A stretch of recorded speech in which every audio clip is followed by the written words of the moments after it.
Our theme this year is shine. And there's this little verse nestled into the book of Daniel, Daniel chapter 12, verse 3, that suggests two ways that our lives can shine. Here's what it says. Those who are wise will shine like the brightness of the heavens, and those who lead many to righteousness like the stars forever and ever. So there's two ways that are suggested here that our lives can shine for the Lord. The first way says, those who are wise will shine.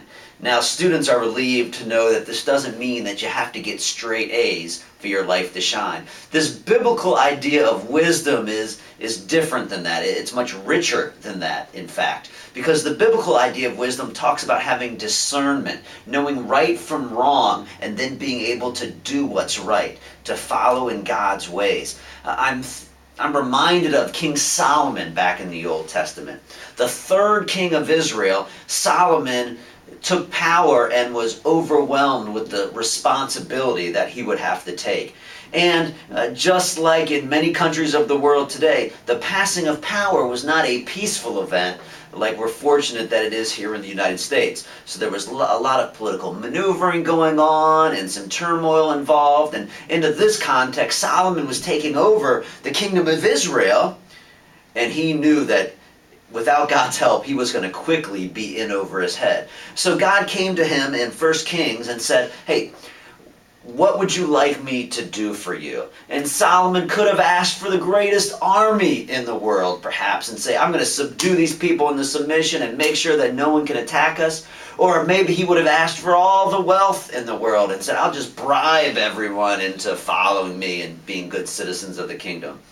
But instead, in 1 Kings chapter 3, verse 9, Solomon humbly asks God for discernment, for wisdom, and says, God, I'm going to need your wisdom if I'm going to govern these people well.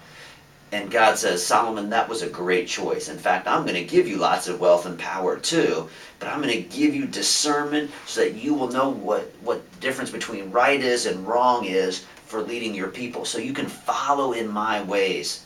And God says, if you follow through on that wisdom and follow me like your father David did, then I'm going to bless you in so many other ways as well. Well, Solomon's wisdom was tested very early in his reign. There were two moms that had brand new babies, and one mom's baby died during the night, so she went and snatched the baby from the other mom. What a crazy scheme. Now, in those days, there were no wristbands to match the newborn baby with the mom at the hospital. There were no DNA tests or anything like that. So both these moms said, this baby's mine, and they were arguing about it, and the people didn't know how to determine this. So they took the matter to the king. They said, King Solomon, we need you to determine who this baby belongs to. And both moms were stating their case, and finally Solomon did something rather shocking. He said, bring the baby to me. And they gave Solomon the baby, and he took it in his arms, and he said sternly to the women, I'm going to cut this baby in half and give you each half of it.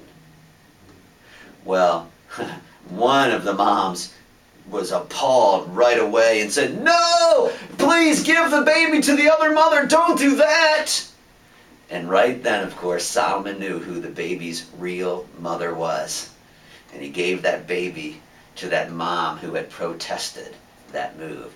And the legend of Solomon's wisdom was underway there in Israel.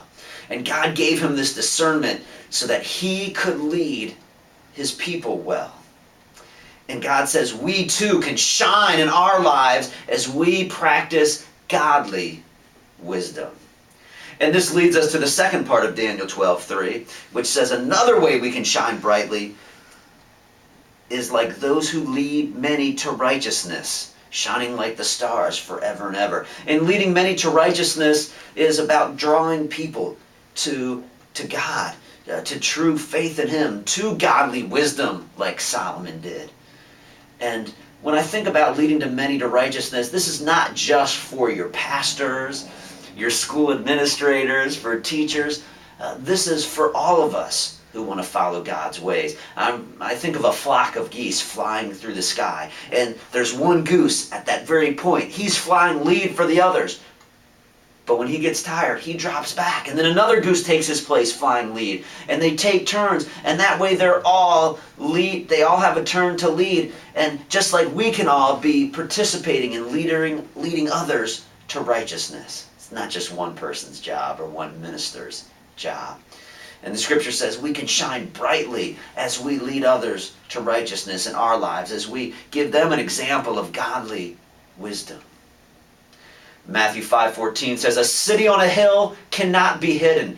And as you and I work together, as we follow godly wisdom in our lives, as with other followers of Jesus, as we shine brightly together, that light only gets brighter and brighter. So I encourage you to think about these two ways that you can shine brightly for God.